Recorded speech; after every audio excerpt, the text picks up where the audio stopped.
तब्दीलियां आई थी। अरब उस वक्त जो रेगजार था, सहरा था, सब्जा देने लग गया, बारिशें बराबर होने लग गई। अरब में आज भी बारिश नहीं होती है, साल में 2-4 बार बारिश के खतरात गिर गए, अलग बात है। मौसम बाज़ाब्ता जैसे बारिश का यहाँ होता है नहीं होता। लेकिन जिस साल हुजूर पाक सल्लल्लाहु अलैहि वसल्लम की विलादत होने वाली, अरब में सब्जे उगने लग गए हैं या बारिश होने लग गई है।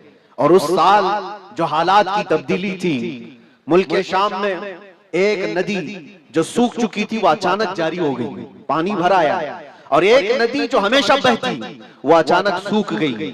एक आतिश कदा था 1000 साल से, जिसकी आग को बुझने नहीं दिया गया था ईरान के नुजूमियों ने, आतिश परस्तों ने, अचानक वो आग भी गुल हो गई।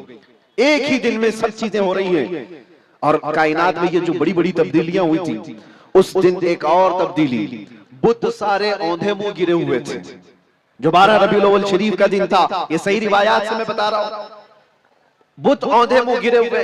लेकिन एक बहुत बड़ा मसला हुआ था जिसकी तरफ इमाम अहले सुन्नत फाजिल बरेलवी रहमतुल्लाह ताला अलैह अपने शेर में इशारा करते हुए फरमाते हैं, क्या एक बहुत बड़ी तब्दीली ये हुई थी कि मुल्क फारस का जो बादशाह है किसरा, उसका किला इतना मजबूत था कि उसकी हिफाजत के लिए 1 लाख फौजी खड़े रहते थे, सिर्फ किले की हिफाजत के लिए।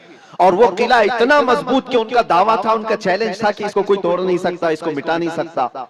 लेकिन 12वीं शरीफ का दिन या सुबह के वक्त अचानक किले के अंदर जलजला आया और दीवार फट गई। और ऐसी फटी कि उसमें से एक आदमी जा सकता है, आ सकता है। आज भी वो शकशुदा दीवार के साथ किला मौजूद है इराक में, जिसको किलातुल किसरा कहा जाता है आज भी। अब आप अंदाजा करें 2000 साल से वो किला आज तक मौजूद है, तो उस वक्त कितना मजबूत रहा हो। उस वक्त किले के अंदर जलजला आया और तख्त उलट गया, दीवार में दरार पड़ गई। वो दरार आज भी मौजूद है। बादशाह हैरान और परेशान।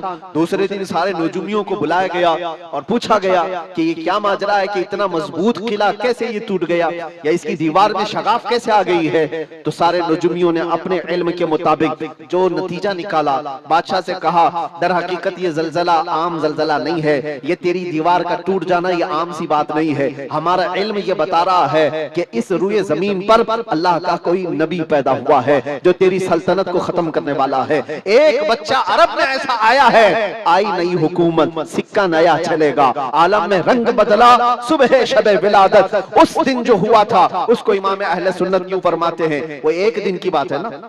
हुजूर की विलादत हुई, फारस के किले में क्या हुआ, जलजला आया। हुजूर की विलादत इधर मक्का में हुई और मुल्क फारस में जलजला आया और किले के अंदर दरार आई। अब सुनो, आला हजरत कहते हैं, हश्र तक डालेंगे हम पैदाइश मौला की धूम, यानी कयामत तक हम रसूलुल्लाह की मिलाद का जिक्र धूमधाम से मनाएंगे। इसका असर क्या होगा, फारस में तो देखा था किले में जलजला आ गया था, हुजूर के पैदाइश के जिक्र से ही किला हिल गया था।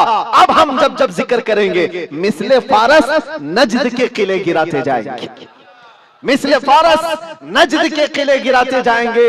आज जिन लोगों के किले गिरते हैं या हिलते हैं वो जिक्र मुस्तफा से ही गिरते हैं, लेकिन उसका हमें कुछ असर नहीं होना चाहिए। खाक हो जाएं अदू जलकर मगर हम तो रजा, दम में जब तक दम है जिक्र उनका सुनाते जाएंगे। अजीजा ने गिरामे वक़ार, मैं बहुत छोटे से वक्त के लिए आपके पास आया हूं, लेकिन एक अजीम मैसेज देकर के कि मिलाद मुस्तफा सल्लल्लाहु अलैहि वसल्लम के मौके पर सारे सुन्नियों को यह चाहिए कि सिर्फ झंडे लगाने और कुमकुमे लगाने और बड़े बड़े नारे लगाने से ही ईद मिलादुन नबी का आप एहतमाम नहीं कर रहे हो, बल्कि हर सुन्नी आशिक रसूल को चाहिए कि वो इस मौसम में नहीं बल्कि पूरी जिंदगी उसकी है, लेकिन इस मौसम में खास तौर पर अपने नबी पाक सल्लल्लाहु अलैहि वसल्लम की सीरत तो पढ़ ले, मेरे आका सल्लल्लाहु अलैहि वसल्लम की बायोग्राफी मालूम हो जाए, हुजूर पाक की जिंदगी को समझ जाएगा।